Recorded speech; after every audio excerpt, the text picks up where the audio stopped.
لا يحب الله الجهر بالسوء من القول إلا من ظلم وكان الله سميعا عليما إن تبدوا خيرا أو تخفوه أو تعفوا عن سوء فإن الله كان عفوا قديرا إن الذين يكفرون بالله ورسله ويريدون أن يفرقوا بين الله ورسله ويقولون نؤمن ببعض ونكفر ببعض ويريدون أن يتخذوا بين ذلك سبيلا أولئك هم الكافرون حقا وأعتدنا للكافرين عذابا مهينا والذين آمنوا بالله ورسله ولم يفرقوا بين أحد منهم أولئك سوف يؤتيهم أجورهم وكان الله غفورا رحيما يسألك أهل الكتاب أن تنزل عليهم كتابا من السماء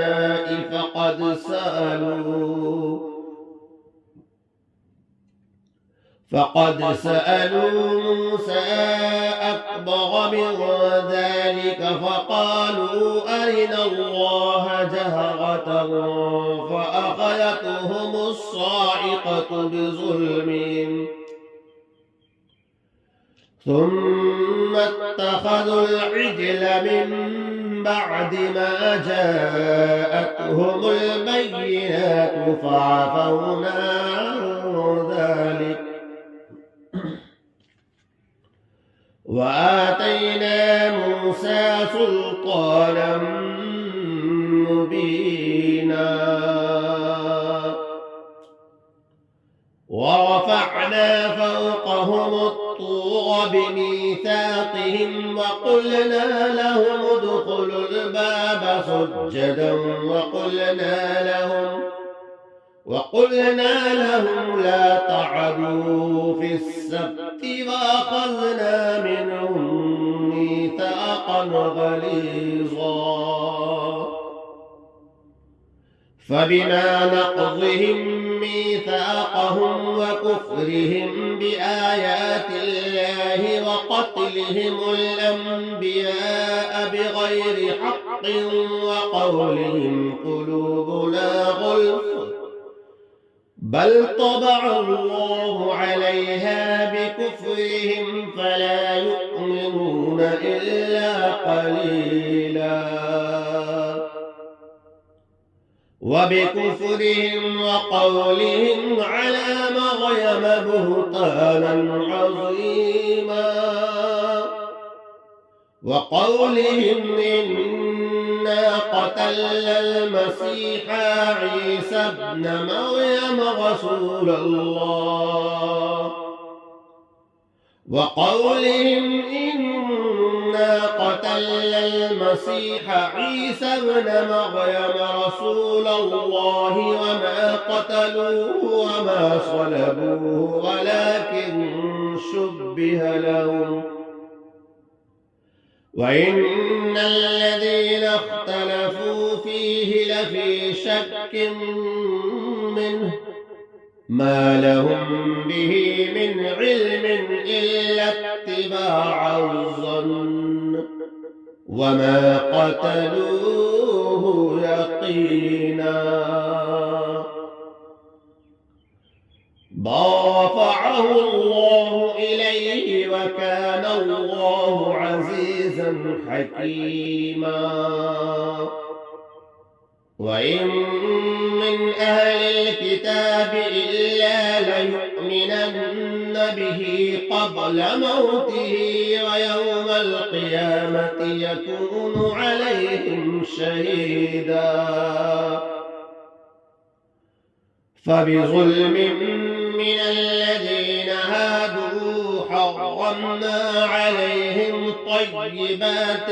أحلت لهم وبصدهم عن سبيل الله كثيرا وأخذهم الربا وقد نهوا عنه وأكلهم أموال الناس بالباطل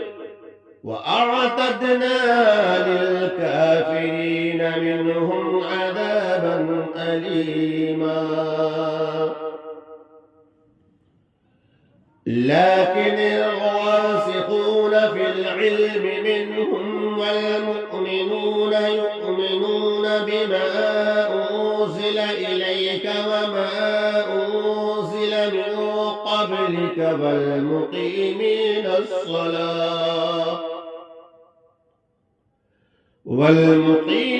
الصلاة والمؤتون الزكاة والمؤمنون بالله واليوم الآخر أولئك سنؤتيهم أجرا عظيما إنا أوحينا إليك كما أوحينا إلى نوح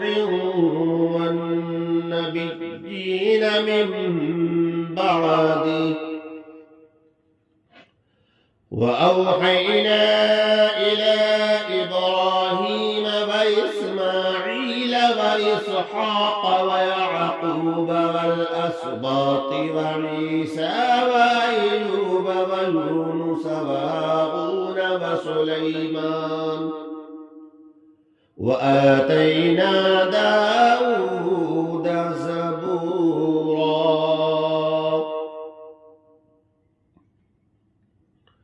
ورسلا قد قصصناهم عليك من قبل ورسلا لم نقصصهم عليك وكلم الله موسى تكليما رسلا مبشرين ومنذرين لئلا يكون على الناس على الله حجة بعد الرسل وكان الله عزيزا حكيما لكن الله يشهد بما أنزل إليك أنزله بعلمه والملائكة يشهدون وكفى بالله شهيدا إن الذين كفروا وصدوا عن سبيل الله قد ضلوا ضلالا بعيدا إن الذين كفروا وظلموا لم يكن الله ليغفر لهم ولا ليهديهم طريقا إلا طريق جهنم خالدين فيها أبدا وكان ذلك على الله يسيرا يا أيها الناس قد جاءكم الرسول بالحق من ربكم فآمنوا خيرا لكم وإن تكفروا فإن لله ما في السماوات والأرض وكان الله عليما حكيما يا أهل الكتاب لا تغلوا في دينكم ولا تقولوا على الله إلا الحق إنما المسيح عيسى بن مريم رسول الله وكلمته ألقاها إلى مريم وروح منه فآمنوا بالله ورسله ولا تقولوا ثلاثة انتهوا خيرا لكم إنما الله إله واحد سبحانه أن يكون له ولد له ما في السماوات وما في الأرض وكفى بالله وكيلا لن يستنكف المسيح أن يكون عبدا لله ولا الملائكة المقربون ومن يستنكف عن عبادته ويستكبر فيحشرهم إليه جميعا فأما الذين آمنوا وعملوا الصالحات فيوفيهم أجورهم ويزيدهم من فضله وأما الذين استنكفوا واستكبروا فيعذبهم عذابا أليما ولا يجدون لهم دون الله وليا ولا نصيرا يا أيها الناس قد جاءكم برهان من ربكم وأنزلنا إليكم نورا مبينا فأما الذين آمنوا بالله واعتصموا به فسيدخلهم في رحمة منه وفضل ويهديهم إليه صراطا مستقيما يستفتونك قل الله يفتيكم في الكلالة إن امرؤ هلك ليس له ولد وله أخت فلها نصف ما ترك وهو يرثها إن لم يكن لها ولد فإن كانت اثنتين فلهما الثلثان مما ترك وإن كانوا إخوة رجالا ونساء فللذكر مثل حد الأنثيين يبين الله لكم أن تضلوا والله بكل شيء عليم بسم الله الرحمن الرحيم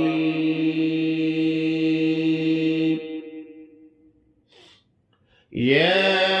أيها الذين آمنوا وأوفوا بالعقود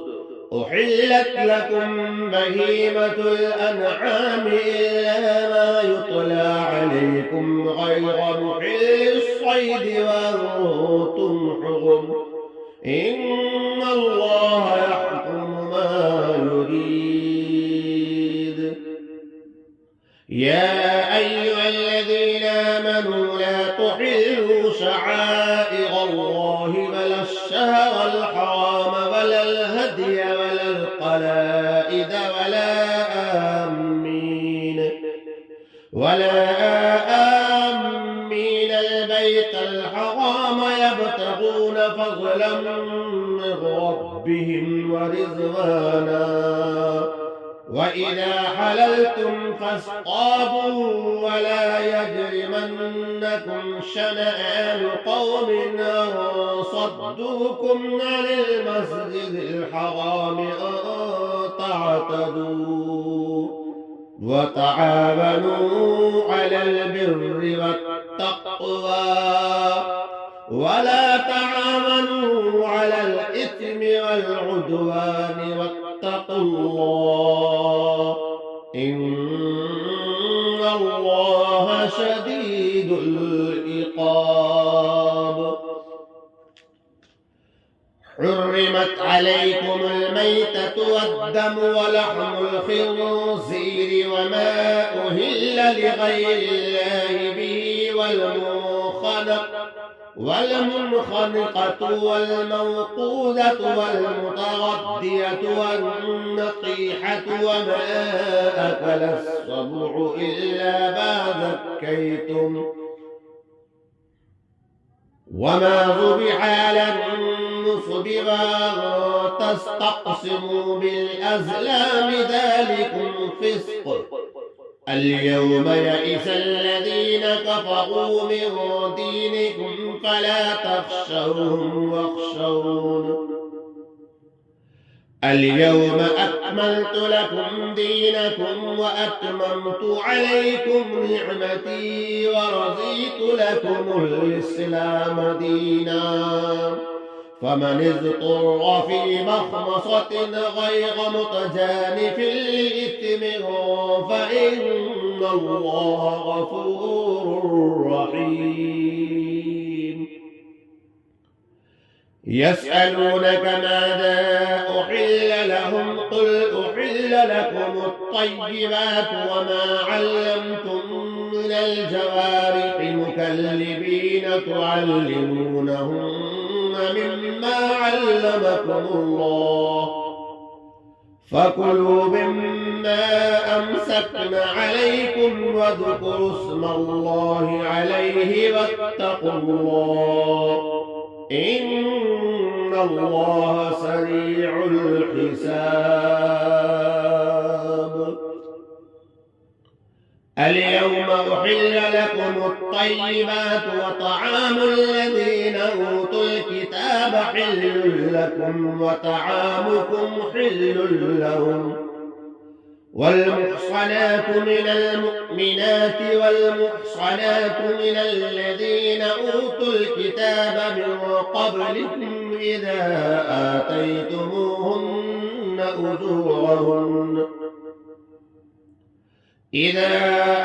آتيتموهن أجورهن محصنين غير مسافحين ولا متخذي أخدان ومن يكفر بالإيمان فقد حبط عمله وهو في الآخرة من الخاسرين.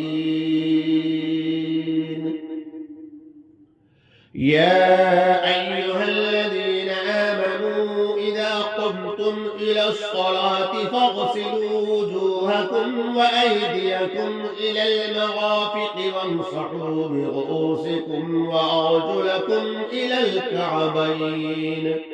وإن كنتم جنبا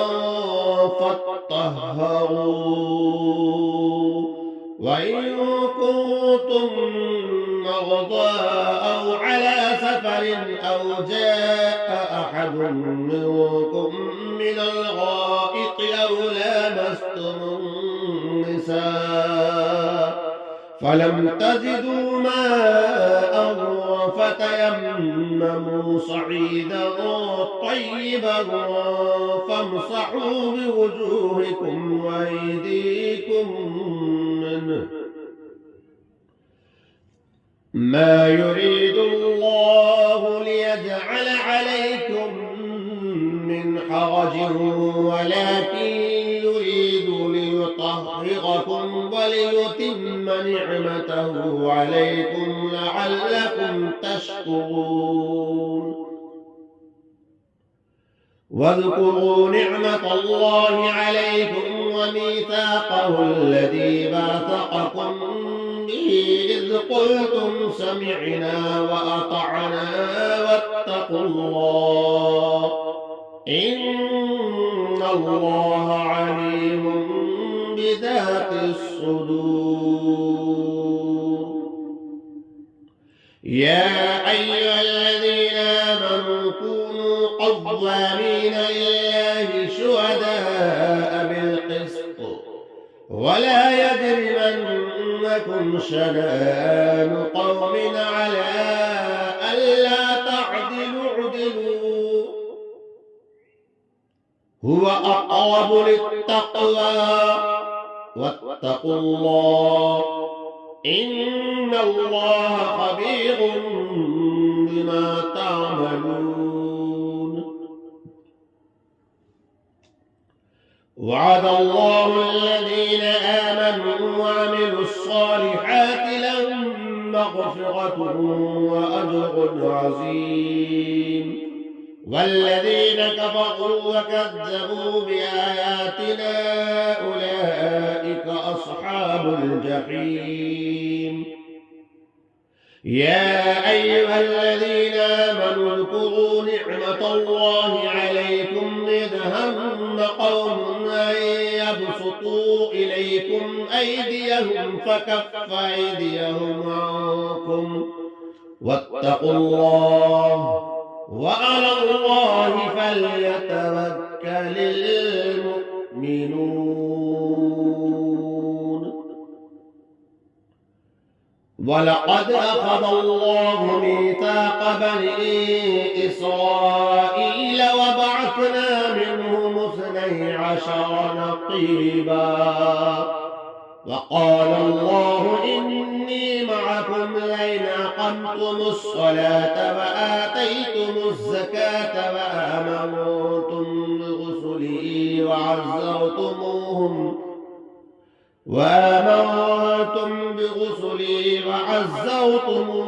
وأقرضتم الله قرضا حسنا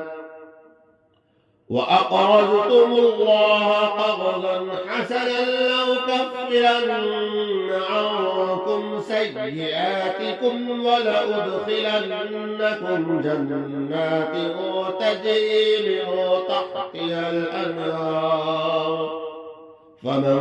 كفر بعد ذلك منكم فقد ضل سواء السبيل. فبما نقضهم ميثاقهم لعناهم وجعلنا قلوبهم قاسية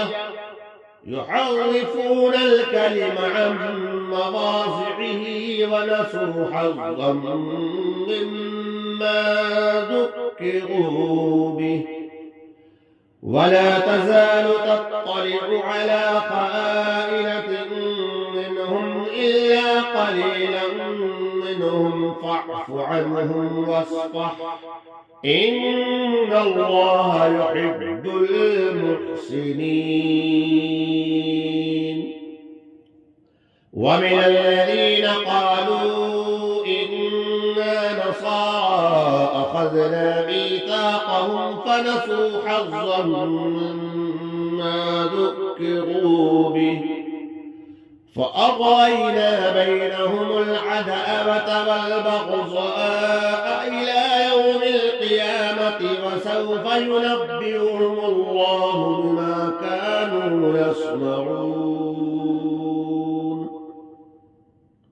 يا أهل الكتاب قد جاءكم رسولنا يبين لكم كثيرا مما كنتم تخفون من الكتاب ويعفو عن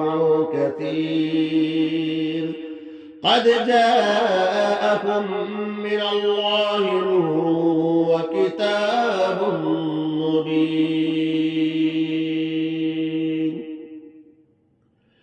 يهدي به الله من اتبع رضوانه سبل السلام ويخرجهم من الظلمات إلى النور بإذنه ويهديهم إلى صراط مستقيم. لقد كفر الذين قالوا إن الله الله هو المسيح ابن مريم قل فمن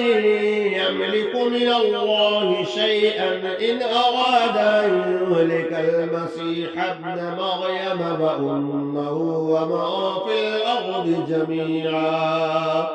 ولله ملك السماوات والأرض وما بينهما يخلق ما يشاء والله على كل شيء قدير.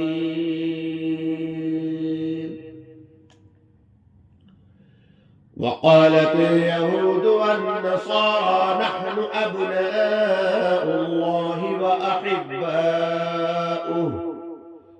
قل فلم يعذبكم بذنوبكم بل أنتم بشر ممن خلق يغفر لمن يشاء ويعذب من يشاء ولله ملك السماوات والأرض وما بينهما وإليه المصير. يا أهل الكتاب قد جاءكم رسولنا يبين لكم على فترة من الرسل أن تقولوا ما جاءنا من بشير ولا نذير فقد جاءكم بشير ونذير والله على كل شيء قدير. وإذ قال موسى لقومه يا قوم اذكروا نعمة الله عليكم إذ جعل فيكم أنبياء وجعلكم ملوكا وآتاكم ما لم يؤت أحدا من العالمين. يا قوم ادخلوا الأرض المقدسة التي كتب الله لكم ولا ترتدوا على أدباركم فتنقلبوا خاسرين. قالوا يا موسى إن فيها قوما جبارين وإنا لن ندخلها حتى يخرجوا منها فإن يخرجوا منها فإنا داخلون. قال رجلان من الذين يخافون أنعم الله عليهم ادخلوا عليهم الباب فإذا دخلتموه فإنكم غالبون وعلى الله فتوكلوا إن كنتم مؤمنين. قالوا يا موسى إنا لن ندخلها أبدا ما داموا فيها فاذهب أنت وربك فقاتلا إنا هنا قاعدون. قال رب إني لا أملك إلا نفسي وأخي فافرق بيننا وبين القوم الفاسقين. قال فإنها محرمة عليهم 40 سنة يتيهون في الأرض فلا تأس على القوم الفاسقين.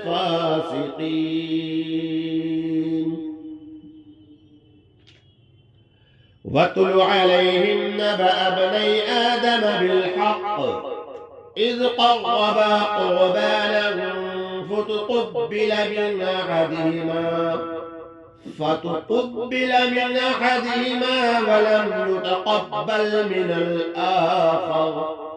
قال لأقتلنك قال إنما يتقبل الله من المتقين.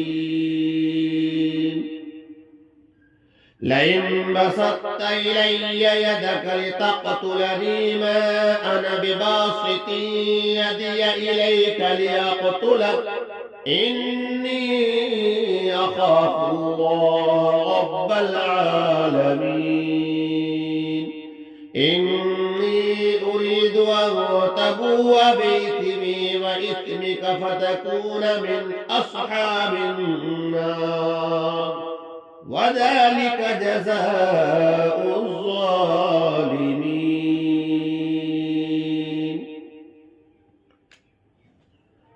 فطوعت له نفسه قتل أخيه فقتله فأصبح من الخاسرين. فبعث الله غرابا يبحث في الأرض ليريه كيف يواري سوءة أخيه قال يا ويلتى أعجزت أن أكون مثل هذا الغراب فأواري سوءة أخي فأصبح من النادمين. من أجل ذلك كتبنا على بني إسرائيل أنه من قتل نفسا بغير نفس أو فساد في الأرض فكأنما قتل الناس جميعا ومن أحياها فكأنما أحيا الناس جميعا ولقد جاءتهم رسلنا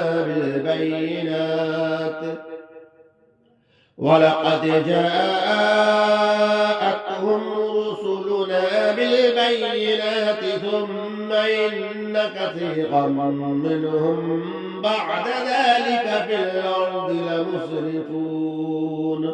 إنما جزاء الذين يحاربون الله ورسوله ويسعون في الأرض فسادا أن يقتلوا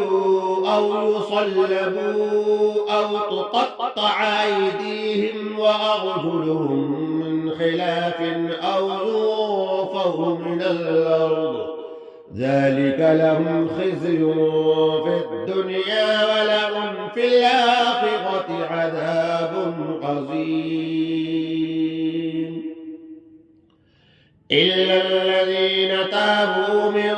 قبل أن تقدروا عليهم فاعلموا أن الله غفور رحيم. يا أيها الذين آمنوا اتقوا الله وابتغوا إليه الوسيلة وجاهدوا في سبيله لعلكم تفلحون. إن الذين كفروا لو أن لهم ما في الأرض جميعا ومثله معه ليفتدوا به من عذاب يوم القيامة ما تقبل منهم ولهم عذاب أليم. يريدون أن يخرجوا من النار وما هم بخارجين منها ولهم عذاب مقيم.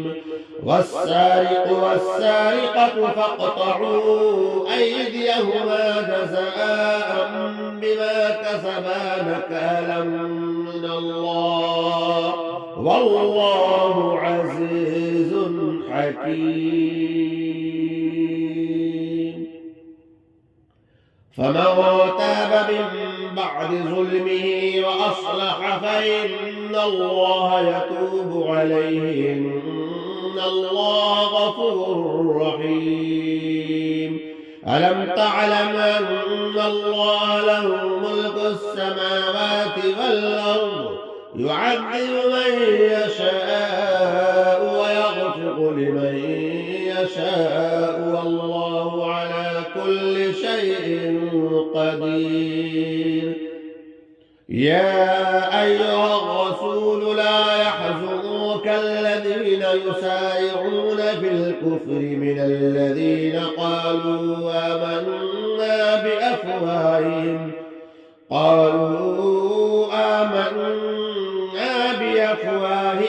ولم تؤمن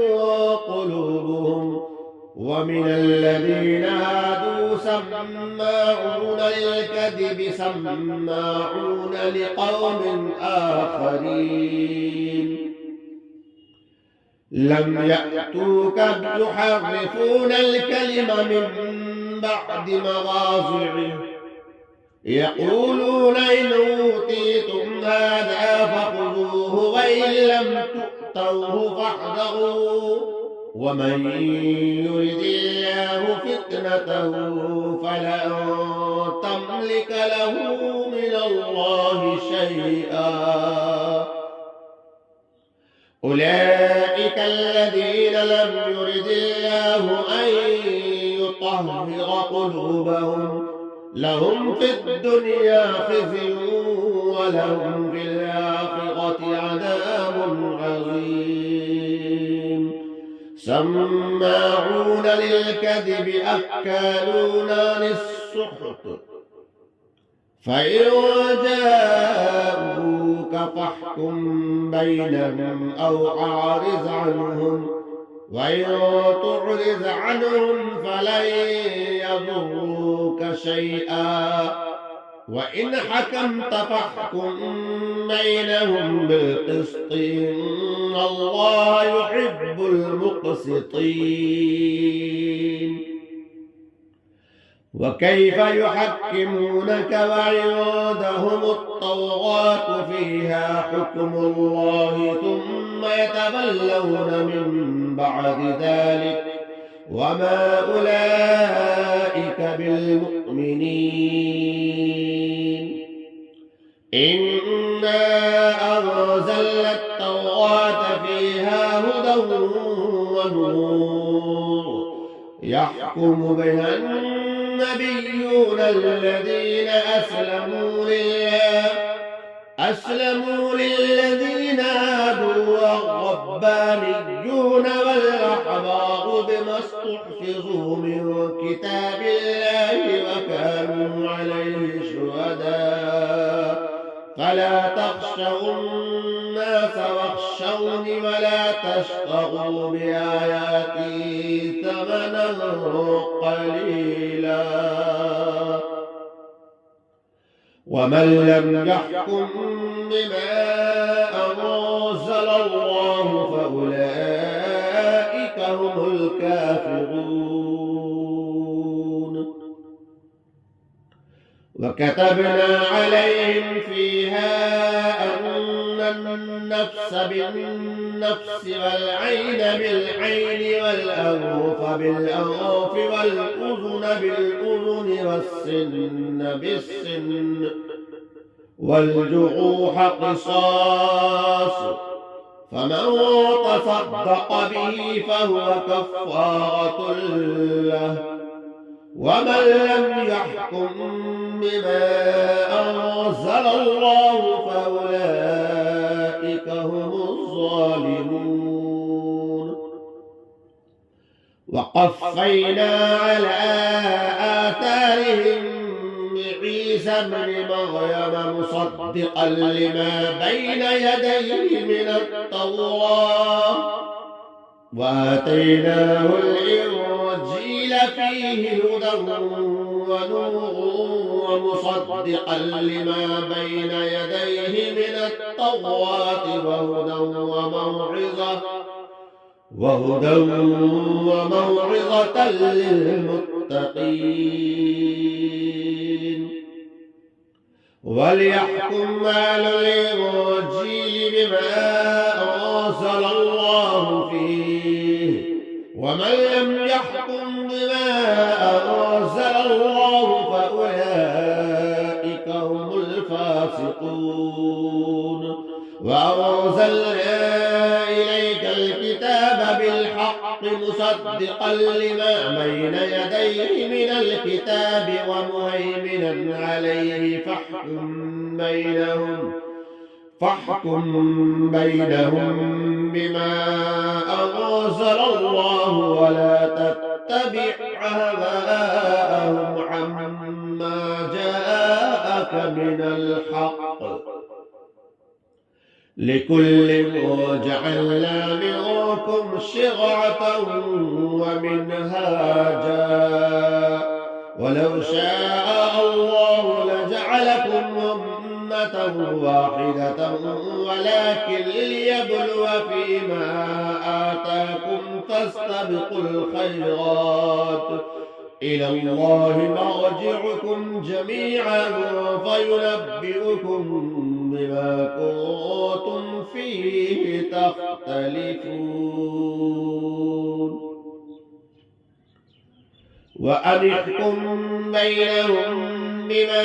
أنزل الله ولا تتبع هواءهم واحذرهم أن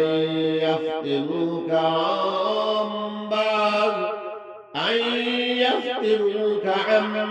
بعض ما أنزل الله إليك فإن تولوا فاعلم أنما يريد الله أن يصيبهم ببعض ذنوبهم وإن كثيرا من الناس لفاسقون أفحكم الجاهلية يبغون ومن أحسن من الله حكما لقوم يوقنون يا أيها الذين آمنوا لا تتخذوا اليهود والنصارى أولياء بعضهم أولياء بعض ومن يتولهم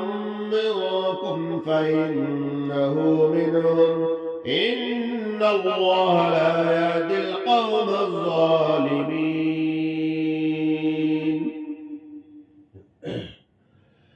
فترى الذين في قلوبهم مرض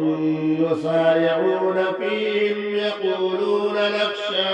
أن تصيبنا دائرة فعسى الله أن يأتي بالفتح أو أمر من عنده فيصبحوا على ما أصروا في أنفسهم نادمين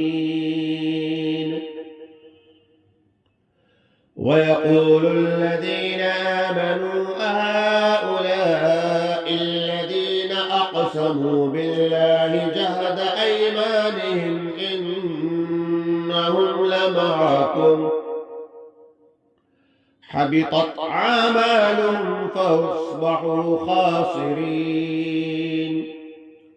حبطت أعمالهم فأصبحوا خاسرين يا أيها الذين آمنوا من يرتد منكم عن دينه فسوف يأتي الله بقوم يحبهم ويحبونه أذلة على المؤمنين أعزة على الكافرين يجاهدون في سبيل الله ولا يخافون لومة لائم ذلك فضل الله يؤتيه من يشاء والله واسع عليم إنما وليكم الله ورسوله والذين آمنوا الذين يقيمون الصلاة ويؤتون الزكاة وهم راكعون ومن يتول الله ورسوله والذين آمنوا فإن حزب الله هم الغالبون يا أيها الذين آمنوا لا تتخذوا الذين اتخذوا دينكم هزوا ولعبا من الذين أوتوا الكتاب من قبلكم والكفار أولياء واتقوا الله إن كنتم مؤمنين.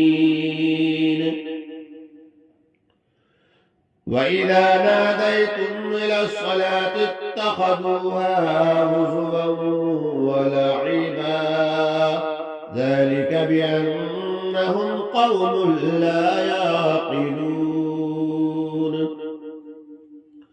قل يا أهل الكتاب هل تنقمون منا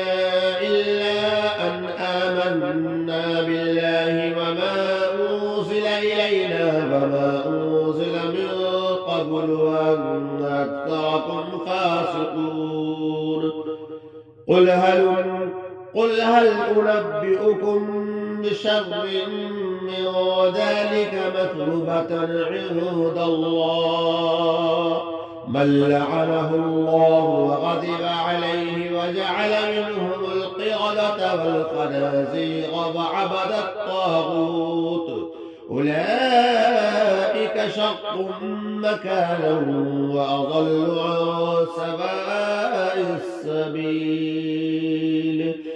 وإذا جاءوكم قالوا آمنا وقد دخلوا بالكفر وهم قد خرجوا به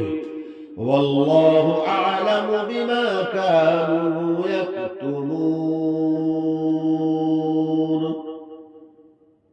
ولو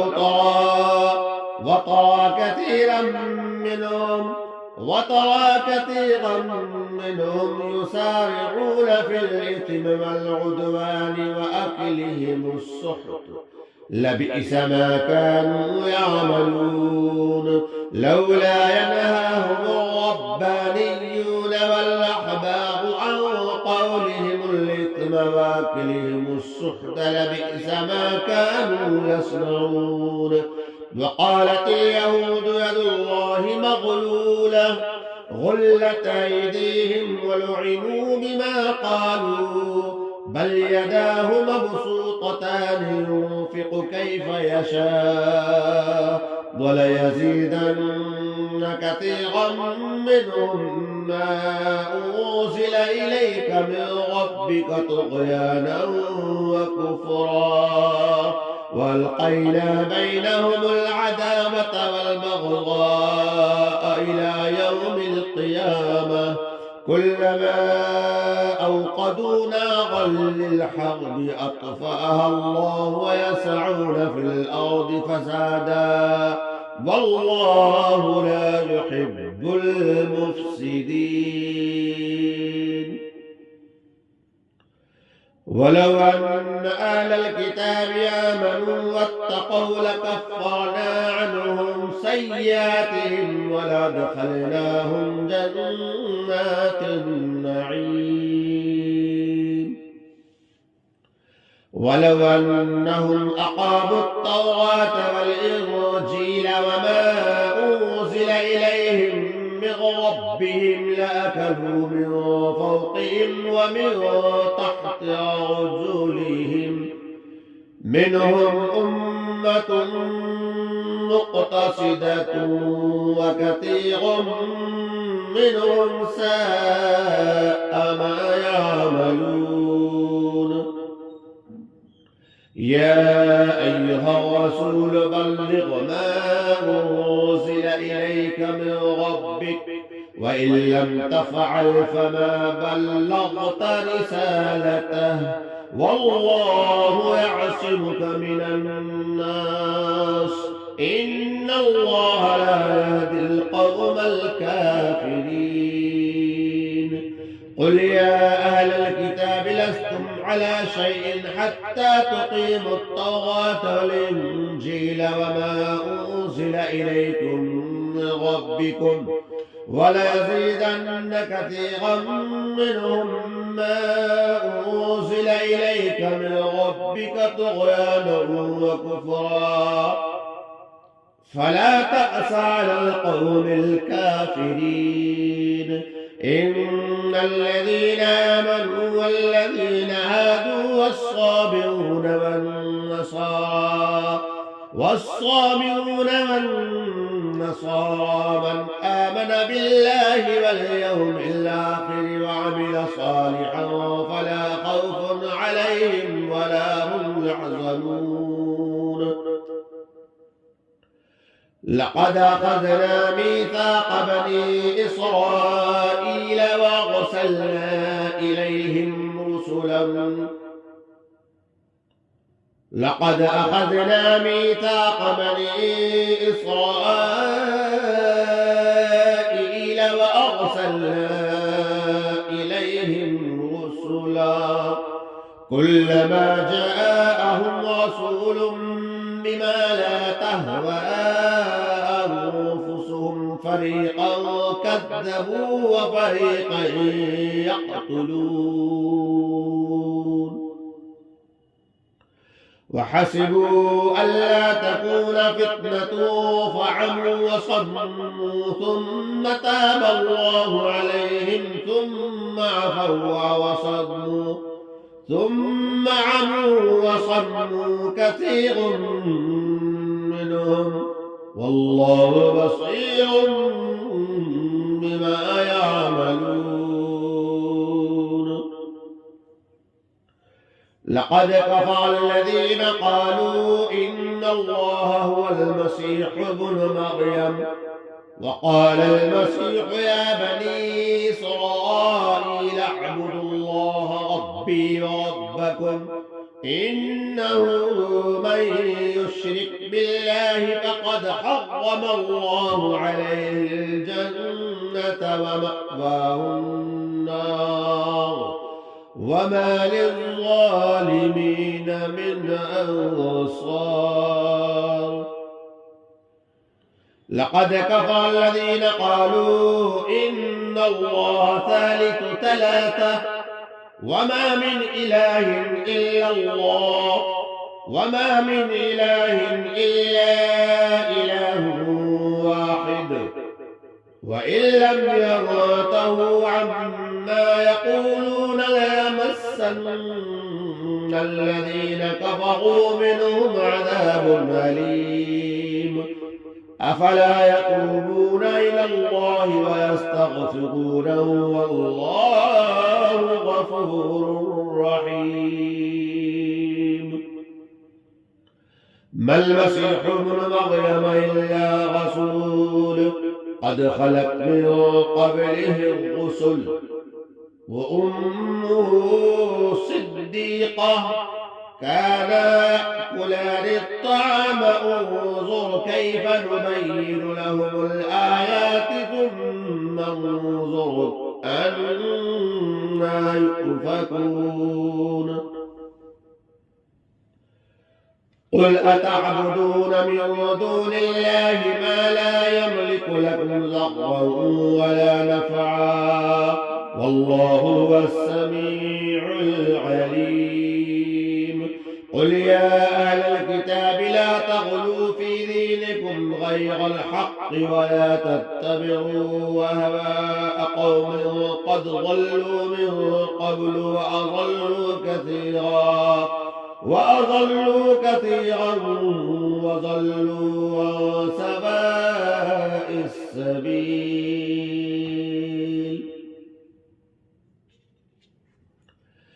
لعن الذين كفروا من بني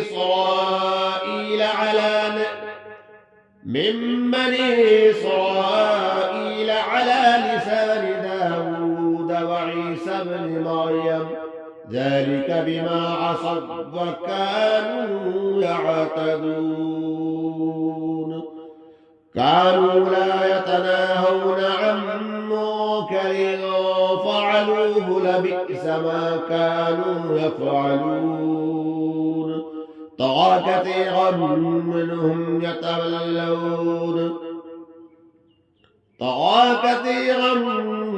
منهم يتولون الذين كفروا لبئس ما قدمت لهم أنفسهم وسخط الله عليهم وفي العذاب هم خالدون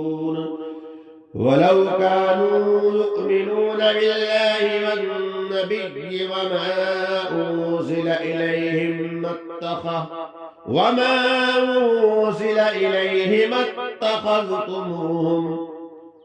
ولو كانوا يؤمنون بالله والنبي وما أنزل إليهم اتخذوهم أولياء ولكن كثيرا منهم فاسقون لتجدن أشد الناس عداوة للذين آمنوا اليهود والذين أشركوا ولتجدن أقربهم مودة للذين آمنوا الذين قالوا إنا نصارى ذلك بأن منهم قسيسين ورهبانا وأنهم لا يستكبرون